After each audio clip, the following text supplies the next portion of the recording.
ایک تو یہ کہ پاکستان اپنی سفارتکاری اور عالمی تعلقات میں غیر فعال نہیں بلکہ متحرک ہے اور وہ براہ راست امریکی اسٹیبلشمنٹ تک رسائی رکھتا ہے۔ دوسرا یہ کہ پاکستان اپنی دفاعی تیاریوں اور پالیسیز میں سنجیدہ ہے۔ فیلڈ مارشل عاصم منیر کا یہ واضح بیان کہ کسی بھی بھارتی جارحیت کا منہ توڑ جواب دیا جائے گا، دراصل بھارت کے لیے ایک سخت اور براہ راست انتباہ ہے۔ یہ صرف ایک بیان نہیں بلکہ اس کا مقصد بھارت کو یہ بتانا ہے کہ پاکستان دفاعی لحاظ سے کمزور یا غیر تیار نہیں ہے اور کسی بھی مہم جوئی کا جواب فوری اور بھرپور ہوگا۔ یہ بیان سفارتی سطح پر بھی معنی خیز ہے۔ عالمی طاقتوں خصوصاً امریکہ کو اس کا پیغام یہ ہے کہ اگر خطے میں امن قائم رکھنا ہے تو بھارت کو ایک طرفہ اقدامات اور اشتعال انگیزی سے روکنا ضروری ہے۔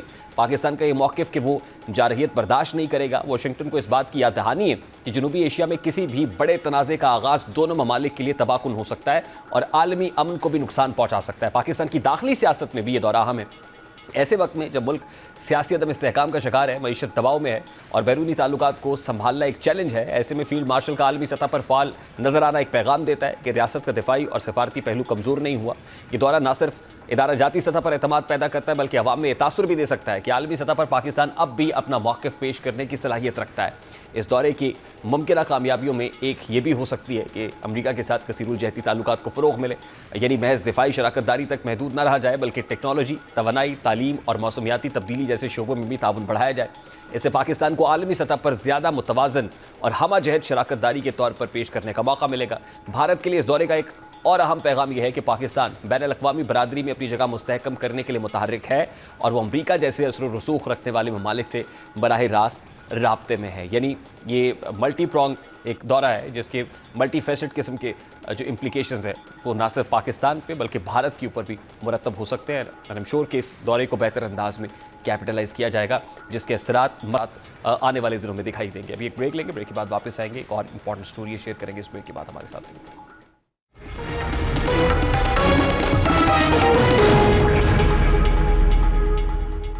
پاکستان میں سائبر سیکیورٹی کے حوالے سے ایک سنگین خطرے کی نشاندہی کی گئی ہے۔ ملک کی 39 اہم وزارتوں اور سرکاری اداروں کو خبردار کر دیا گیا ہے کہ وہ ہائی الرٹ پر رہیں کیونکہ ایک خطرناک قسم کا سائبر حملہ ان اداروں کو نشانہ بنا سکتا ہے۔ یہ حملہ اتنا شدید ہے کہ اس کے نتیجے میں اہم ڈیٹا ہمیشہ کے لیے ضائع ہو سکتا ہے، کاروباری اور سرکاری نظام بند پڑ سکتے ہیں اور حساس معلومات لیک ہو سکتی ہیں۔ یہ انتباہ نیشنل سائبر سیکیورٹی ایجنسی کی طرف سے ایک ایمرجنسی رسپانس کے طور پر دیا گیا ہے اور اس بارے میں ایک تفصیلی ایڈوائزری تیار کی گئی ہے جس میں بتایا گیا ہے کہ یہ سائبر اٹیک خاص طور پر ونڈوز پر چلنے والے کمپیوٹرز، لیپ ٹاپس، سرورز، نیٹ ورکس اور کلاؤڈ سٹوریج سسٹمز کو نشانہ بنا سکتا ہے اور جب یہ سسٹم میں داخل ہو جاتا ہے تو فائلز کو لاک کر دیتا ہے، ان کو دوبارہ کھولنے کے لیے تاوان مانگتا ہے۔ اس کے علاوہ یہ اینٹی وائرس سافٹ ویئر کو بھی غیر فعال کر دیتا ہے تاکہ آسانی سے پورے نیٹ ورک میں پھیل سکے اور حساس ڈیٹا چوری کر سکے۔ ایڈوائزری کے مطابق یہ سائبر اٹیک کئی طریقوں سے پھیلایا جا رہا ہے، ان میں بظاہر عام لگنے والی مگر اندر سے وائرس والی فائلز شامل ہیں۔ اسی طرح فشنگ ای میلز جن میں دھوکے سے کسی لنک یا اٹیچمنٹ پر کلک کرایا جاتا ہے اس پھیلاؤ کا ایک بڑا ذریعہ ہے۔ غیر محفوظ فائل شیئرنگ، ویب سائٹس اور ہیک شدہ ویب سائٹس کے ذریعے بھی یہ خطرناک وائرس کمپیوٹرز میں گھس سکتا ہے۔ اس صورتحال کو مد نظر رکھتے ہوئے انتباہ میں فوری حفاظتی اقدامات کرنے کی ہدایت دی گئی ہے۔ تمام اداروں کو کہا گیا ہے کہ وہ اپنے کمپیوٹر سسٹمز کا دفاع مضبوط بنائیں اور سائبر اٹیکس کے خلاف چوکنا رہیں۔ خاص طور پر یہ ہدایت دی گئی ہے کہ غیر تصدیق شدہ ذرائع سے کوئی فائل یا پروگرام ڈاؤن لوڈ نہ کیا جائے، مشکوک لنکس اور اٹیچمنٹس پر کلک نہ کیا جائے اور ای میل یا ویب براؤزنگ کے دوران احتیاط برتی جائے۔ جبکہ یہ بھی واضح کیا گیا ہے کہ سائبر اٹیک کی شدت اس قدر زیادہ ہے کہ ایک بار سسٹم متاثر ہونے کے بعد نقصان کی بھرپائی تقریباً ناممکن ہو جاتی ہے۔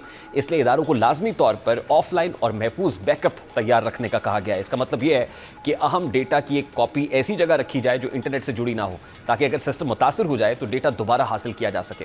ایڈوائزری میں ایک اور اہم ہدایت یہ دی گئی ہے کہ ادارے اپنے ملازمین کو فوری طور پر سائبر سیکیورٹی سے متعلق تربیت دیں۔ ملازمین کو سکھایا جائے کہ مشکوک ای میلز، فائلز یا لنکس کو کیسے پہچانا جائے اور ان سے کیسے بچا جائے، کیونکہ اس کے اکنامک آسپیکٹس بھی ہیں، اس کے ڈیفنس ڈومین کے اندر بھی آسپیکٹس ہیں، ملک کے دفاع کے لیے بھی خطرناک ہے، ملکی معیشت کے لیے بھی خطرناک ہے۔ اداروں کی پرفارمنس جو ظاہر ہے جو انٹرنیشنل سٹیک ہولڈرز ہیں، جو پارٹنرز ہیں، ان پر اعتماد سازی کا فقدان بھی پیدا کرتی ہے۔ اس کو جلد از جلد ممکن فائر وال کھڑی کرنا اور ریسورسز کو چوکنا رہنے کی عادت ڈالنا اور ان کو ظاہر نئی سکلز کے ساتھ لیس کرنا بہت امپورٹنٹ ہو گیا ہے۔ پروگرام کا وقت اپنے اختتام کو پہنچا، آپ سے ملاقات ہوگی انشاءاللہ کل۔ اپنا رکھیے خیال، اللہ حافظ۔